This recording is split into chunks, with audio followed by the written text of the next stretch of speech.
नमस्कार दोस्तों। इस वीडियो में दोस्तों कला एवं संस्कृति अर्थात आर्ट एवं कल्चर से संबंधित वैसा क्वेश्चंस को डिस्कशन करेंगे जो किसी न किसी प्रतियोगिता परीक्षाओं में पूछे गए क्वेश्चंस हैं। तो दोस्तों, यदि आप किसी भी प्रकार की जनरल कंपटीशन की तैयारी या प्रतियोगिता परीक्षा की आप तैयारी कर रहे हैं तो ये चैनल से ज़रूर आपको कुछ ना कुछ लाभ मिलेगी। तो चलिए दोस्तों, डिस्कशन करते हैं कला एवं संस्कृति से संबंधित वैसे क्वेश्चंस जो किसी न किसी प्रतियोगिता परीक्षाओं में पूछे गए हैं। जिसमें दोस्तों पहला क्वेश्चन है मधुबनी पेंटिंग से। पहला क्वेश्चन है दोस्तों मधुबनी पेंटिंग। ये जो मधुबनी पेंटिंग है दोस्तों किस राज्य से संबंधित है। दोस्तों यदि हम मधुबनी पेंटिंग की बात करें तो ये पेंटिंग जो है दोस्तों बिहार से संबंधित है, ना कि उत्तर प्रदेश से और ना ही कि केरल से और ना ही तमिलनाडु से दोस्तों। तो इसका आंसर हो जाएगा दोस्तों बिहार से मधुबनी पेंटिंग संबंधित है दोस्तों। अगला क्वेश्चन है दोस्तों निम्न में से किस स्थान पर कुंभ मेले का आयोजन नहीं होता है। दोस्तों ये जो कुंभ मेला है ये 12वें वर्ष लगाई जाती है दोस्तों। पूछा गया है कि ये जो कुंभ मेला होता है इसका आयोजन कहाँ नहीं होता। दोस्तों इसका पहले डिस्कशन देख लेते हैं फिर आंसर्स पे चलेंगे। दोस्तों यदि कुंभ मेले के डिस्कशंस को देखें तो सबसे पहले ये जो वाराणसी है, वाराणसी में कुंभ का मेला नहीं लगता है दोस्तों। वाराणसी जो कि उत्तर प्रदेश में पड़ता है वह कुंभ मेला नहीं लगता है, जबकि अन्य स्थान पर नासिक जो कि महाराष्ट्र में पड़ता है दोस्तों और वो गोदावरी नदी पर है जहाँ कुंभ मेला लगता है दोस्तों। हरिद्वार भी दोस्तों उत्तराखंड में पड़ता है। ये हरिद्वार जो कि गंगा नदी के तट पे है दोस्तों, यहाँ भी कुंभ मेला लगता है। एवं प्रयागराज जो है दोस्तों इससे पहले इलाहाबाद के नाम से जाना जाता था और ये प्रयागराज भी दोस्तों उत्तर प्रदेश में ही है, जहाँ दोस्तों गंगा यमुना और अदृश्य सरस्वती मतलब अच्छे से साफ रूप से नहीं दिखता ये सरस्वती नदी दोस्तों विलुप्त होने की कगार पे है। इस तीनों का संगम दोस्तों इलाहाबाद अर्थात प्रयागराज में होता है। यहाँ भी दोस्तों कुंभ मेला लगता है। तथा उज्जैन जो है दोस्तों मध्य प्रदेश में पड़ता है। यहाँ क्षिप्रा नदी है, मध्य प्रदेश में बहने वाली नदी क्षिप्रा नदी है। यहाँ भी दोस्तों कुंभ मेला लगता है और ये जो मेला का आयोजन होता है दोस्तों वो 12वें वर्ष होता है। कहने का मतलब दोस्तों इसमें जो ऑप्शन शामिल हुए उसमें वाराणसी है, वाराणसी में कुंभ मेला नहीं लगता है। और अन्य जितने भी ऑप्शन हैं नासिक हो या फिर हरिद्वार हो या फिर प्रयागराज हो या फिर उज्जैन हो, जितने भी हैं दोस्तों यहाँ पर हर एक 12वें वर्ष दोस्तों कुंभ मेला का आयोजन होता है। उम्मीद करते हैं आप इसको समझे होंगे कि किस स्थान पर कुंभ मेला का आयोजन नहीं होता है दोस्तों। तो इसका आंसर क्या हो जाएगा, नासिक, हरिद्वार, प्रयागराज या फिर इलाहाबाद या फिर वाराणसी दोस्तों। तो इसका आंसर अभी देखे थे दोस्तों वाराणसी। इसका आंसर हो जाएगा वाराणसी जो कि उत्तर प्रदेश में पड़ता है। अगला क्वेश्चन ओणम। ये जो ओणम है दोस्तों ये किस प्रदेश का त्यौहार है, मतलब किस राज्य का त्यौहार है दोस्तों। क्या असम का है या फिर कर्नाटक का या फिर केरल का या फिर तमिलनाडु का। दोस्तों यदि हम ओणम का बात करें दोस्तों तो ये केरल राज्य में मनाया जाता है दोस्तों। ये तब मनाया जाता है दोस्तों जब फसल की कटाई हो रही होती है, तब इस फसल को मनाया जाता है। इसका आंसर हो जाएगा दोस्तों ऑप्शन नंबर 3 केरल। अगला बिहू किस प्रदेश का लोक नृत्य है। दोस्तों यदि हम बिहू की बात करें तो ऑप्शन के अनुसार ऑप्शन में है उत्तर प्रदेश, असम, पश्चिम बंगाल, महाराष्ट्र। यदि हम इसके डिस्कशन को देखें दोस्तों बिहू लोक नृत्य का, तो बिहू जो है दोस्तों ये असम का त्यौहार है। कहने का मतलब ये जो बिहू लोक नृत्य है दोस्तों ये असम का है, जो एक वर्ष में मुख्यतः 3 बार। दोस्तों बहुत इंपॉर्टेंट पॉइंट है, बिहू साल में 3 बार होती है। कब होती है, एक बुआई के समय अर्थात जब फसल की बुआई होती है उस समय जब इसे मनाते हैं तो इसे बुआई के समय रंगोलिया या फिर बोहाग बिहू कहते हैं। दोस्तों बहुत महत्वपूर्ण ये पॉइंट है कि फसल बुआई के समय रंगोलिया या बोहाग बिहू मनाते हैं। जब फिर कटाई होती है दोस्तों तब भोगली या फिर माघी बिहू कहते हैं।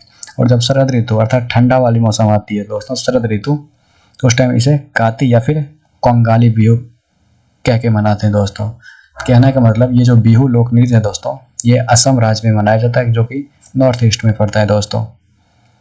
और यहाँ ये जो बिहू लोक नृत्य है साल में अर्थात एक वर्ष में 3 बार होती है, एक फसल बुआई के समय, एक कटाई के समय और एक शरद ऋतु में दोस्तों। तो तीनों जो होती है बुआई के समय, कटाई के समय या फिर शरद ऋतु में, तीनों का अलग अलग नाम है दोस्तों लोक नृत्य का। जो बुआई के समय होती है दोस्तों 1 नंबर क्वेश्चन में दे दिया जाता है बुआई के समय होने वाले बिहू लोक नृत्य जो असम में होते उसे क्या कहते हैं, तो उस टाइम आंसर आएगी रंगोलिया। और कटाई के समय भोगली और शरद ऋतु में काती या कोंगाली। उम्मीद करते हैं आप समझे होंगे। अगला पोंगल। दोस्तों इसमें जितने भी क्वेश्चंस को शामिल किए हैं वो किसी ना किसी प्रतियोगिता परीक्षाओं में पूछे गए क्वेश्चंस हैं, इसीलिए दोस्तों अच्छे से ध्यान देना है। पोंगल किस राज्य का त्यौहार है दोस्तों? ये जो पोंगल त्यौहार है किस राज्य से है? क्या आंध्र प्रदेश से है, या फिर तमिलनाडु से, या फिर महाराष्ट्र से, या फिर केरल से? दोस्तों यदि हम पोंगल की बात करें तो ये दक्षिण भारत में एक राज्य है जिसे तमिलनाडु कहते हैं, जो कि तमिलनाडु है। तमिलनाडु में जनवरी माह में दोस्तों ये मनाया जाता है। और फसल में कौन सा दोस्तों? धान की जब कटाई होती है, मकर संक्रांति दोस्तों 22 दिसंबर को मनाई जाती है। 22 दिसंबर को जब सूर्य की किरण मकर रेखा पर सीधे पड़ती है दोस्तों, उस टाइम मकर संक्रांति अर्थात 22 दिसंबर को मनाया जाता है। उस दिन सबसे बड़ा दिन होता है दोस्तों। तो याद रखिएगा, पोंगल का जो त्यौहार है वो तमिलनाडु राज्य में मनाया जाता है। और कब मनाया जाता है? जब फसल अर्थात धान की कटाई होती है तो उस दिन मनाया जाता है। और दोस्तों कन्फ्यूजन होती है, याद रखिएगा बैसाखी जो होती है वो पंजाब में मनाए जाने वाला त्यौहार है। अगला दोस्तों, दक्षिण भारत का त्यौहार ओणम संबंधित है। अभी देखे थे, ओणम जो है दोस्तों वो केरल राज्य से संबंधित त्यौहार है। केरल राज्य में ओणम मनाया जाता है। तो कब मनाया जाता है दोस्तों? जब ये जो राम है, या 2 बार हो गया है, राम की रावण पर विजय से, दुर्गा द्वारा महिषासुर के वध से, शिव शक्ति से, या फिर महाबली से दोस्तों इसका आंसर हो जाएगा 4 नंबर, महाबली से। कहने का मतलब दोस्तों, जैसे कैलेंडर 2 प्रकार की होती है, एक ग्रेगोरियन या फिर एक जूलियन कैलेंडर। तो जो जनवरी फरवरी वाली कैलेंडर होती है दोस्तों उसे ग्रेगोरियन कैलेंडर कहते हैं, जिसमें यदि जिसका हम पहला मंथ की बात करें तो जनवरी फरवरी ऐसे जनवरी से शुरू होती है। उसी तरह दोस्तों यदि हिंदू नंबर्स कैलेंडर की हम बात करें तो उसमें सबसे पहले चैत आती है, उसके बाद आगे चैत माघ फागुन ऐसे आगे बढ़ती है।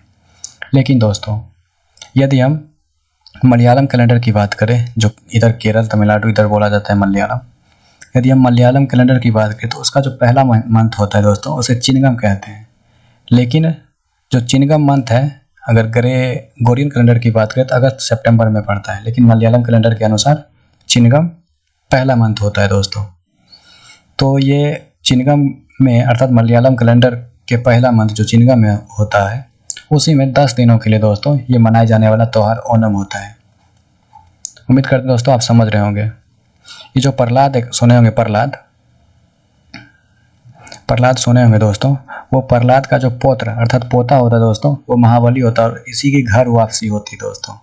इसी का कारण 10 दिन तक दोस्तों कथा सुनाई जाती है विष्णु की, उसी को दोस्तों ओणम कहते हैं। उम्मीद करते हैं आप समझे होंगे। एक बार और सुन लीजिए दोस्तों, ये जो ओणम है केरल से संबंधित त्यौहार है, और केरल में दोस्तों मलयालम ही बोला जाता है। मलयालम कैलेंडर के अनुसार यदि हम बात करें तो मलयालम कैलेंडर के अनुसार पहला मंथ जो होता है दोस्तों उसे चिनगम कहते हैं, और चिनगम माह में दोस्तों ये ओणम का त्यौहार 10 दिनों के लिए मनाया जाता है। और उस 10 दिनों में दोस्तों प्रहलाद का जो पुत्र होता है, पौत्र अर्थात पोता दोस्तों, वो महाबली होता है। यही महाबली की घर वापसी होती है दोस्तों, इसी के लिए 10 दिन तक विष्णु कथा की जाती है। तो दोस्तों दक्षिण भारत का त्यौहार जो ओणम है वो किससे संबंधित है? महाबली से। ये महाबली कौन था? प्रहलाद का पौत्र था। उम्मीद करते हैं आप समझे होंगे। अगला, चित्रा प्राचार्य उपेंद्र महाभारती। चित्रा प्राचार्य उपेंद्र महारथी की पुस्तक है वेणु शिल्प।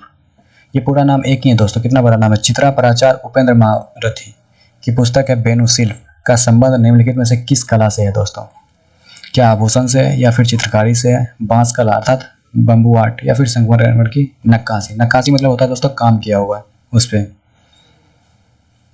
इसके ऑप्शंस को देखें दोस्तों, इसका आंसर हो जाएगा ऑप्शन नंबर 3 बांस कला। दोस्तों ये जो चित्रा प्राचार्य उपेंद्र महारथी की पुस्तक थी वेणु शिल्प, वो बांस कला से संबंधित थी दोस्तों। अगला क्वेश्चन दोस्तों, काबा क्या है दोस्तों? ये दोस्तों हाल ही फिलहाल में पूछे गए परीक्षाओं से क्वेश्चंस को हमने ऐड किए हुए हैं। काबा क्या है दोस्तों? हिंदू का पवित्र स्थल, या फिर यहूदी का पवित्र स्थल, या फिर मुस्लिम का पवित्र स्थल? यही दोस्तों इसके पहले डिस्कशन को देख लेते हैं, फिर आंसर पे चलेंगे। दोस्तों काबा जो है दोस्तों सऊदी अरब के मक्का के अल मस्जिद अल हरम में स्थित घनाभ की इमारत है। कहने का मतलब दोस्तों ये जो काबा है सऊदी अरब के मक्का के अल मस्जिद, ये जो दोस्तों अल मस्जिद अल हरम है, ये एक लोकेशन जगह का नाम है जहाँ पे स्थित है ये घनाभाकार आकार की इमारत, ये काबा जिसको बोलते हैं दोस्तों, जो मुसलमानों का सबसे पवित्र स्थल है। यदि हम कुरान के अनुसार इसकी बात करें कि काबा क्या है, तो काबा का निर्माण जो है दोस्तों इब्राहिम एवं उनके पुत्र इस्माइल, देखिए कितना अच्छा नाम है, इब्राहिम एवं उनके पुत्र इस्माइल द्वारा किया गया था। विश्व के सभी मुसलमान काबा की ओर उन्मुख अर्थात उधर ही मुड़ के उन्मुख होकर ही नमाज पढ़ते हैं। कहने का मतलब दोस्तों ये जो काबा है सऊदी अरब में पड़ता है, कहाँ किधर, मक्का के अल मस्जिद अल हरम में स्थित घनाकार की इमारत है, उधर पड़ता है। और कुरान के अनुसार बात करें तो काबा का जो निर्माण है दोस्तों ये इब्राहिम व उनके पुत्र इस्माइल के द्वारा किया गया था। तो इसका आंसर हो जाएगा दोस्तों मुसलमान का पवित्र स्थान। अगला क्वेश्चंस, यहूदियों का पूजा स्थल क्या कहलाता है? दोस्तों हम यहूदियों का यदि पूजा स्थल की बात करें तो यहूदियों का पूजा स्थल दोस्तों सिनेगॉग कहलाता है। ये चर्च जो होती है दोस्तों यहूदियों के लिए ईसाइयों के लिए होती है और मस्जिद मुसलमानों के लिए होती है दोस्तों। अगला क्वेश्चन, संस्कृत के प्रथम विश्वविद्यालय पीठ की स्थापना सर्वप्रथम कहाँ हुई थी? दोस्तों ये जो संस्कृत है ये संस्कृत के सर्वप्रथम जो प्रथम विश्वविद्यालय था, विश्वविद्यालय पीठ की स्थापना सर्वप्रथम कहाँ हुई थी? इंग्लैंड में या डांस नहीं हुआ था दोस्तों, फ्रांस होगा, फ्रांस में, जर्मनी में, रूस में। दोस्तों इसका आंसर होगा फ्रांस में। फ्रांस ही एक ऐसा देश था दोस्तों जो यूरोप में पड़ता है, वहाँ पे संस्कृत के प्रथम विश्वविद्यालय पीठ की स्थापना हुई थी। इसका आंसर हो जाएगा दोस्तों फ्रांस। अगला क्वेश्चन, मीमांसा दर्शन। दोस्तों दर्शन भी कई प्रकार के होते हैं, उसमें से एक दर्शन है मीमांसा दर्शन। मीमांसा दर्शन के अनुसार दोस्तों मुक्ति कब संभव है? हमें जब ज्ञान हो जाएगी तब हमें मुक्ति संभव होगी, या फिर भक्ति करेंगे तब, या फिर योग करेंगे तब, या फिर कर्म करेंगे तब। दोस्तों यदि मीमांसा दर्शन की बात करें तो इसके अनुसार हमें मुक्ति तब मिल सकती है, तब मुक्ति संभव है जब हम कर्म अच्छा करेंगे दोस्तों। तो इसका आंसर हो जाएगा दोस्तों कर्म से। अगला क्वेश्चन, रथ यात्रा महोत्सव कहाँ होता है? ये जो रथ यात्रा होती है दोस्तों का महोत्सव, रथ यात्रा का महोत्सव ये कहाँ होता है? कोणार्क में, या फिर पुरी में, या फिर द्वारका में, या फिर हरिद्वार में। दोस्तों यदि हम दोस्तों रथ यात्रा की बात करें तो ये पुरी में होती है, जो कि उड़ीसा में पड़ता है, जगन्नाथपुरी में दोस्तों। तो इसका आंसर हो जाएगा ऑप्शन नंबर 2 पुरी। उम्मीद करते हैं दोस्तों इस वीडियो को आप समझे होंगे। दोस्तों इसमें फिर से बता दूं, इसमें ऐसे क्वेश्चंस को इंक्लूड किए गए थे जो किसी न किसी हाल फिलहाल में हुए प्रतियोगिता परीक्षाओं में पूछे गए थे क्वेश्चंस। यदि आप किसी भी प्रकार की जनरल कंपटीशन की या फिर प्रतियोगिता परीक्षा की आप तैयारी कर रहे हैं तो ये चैनल से जरूर आपको कुछ ना कुछ लाभ मिलेगी दोस्तों। तो इस वीडियो में यहीं तक दोस्तों, तब तक के लिए थैंक यू, धन्यवाद।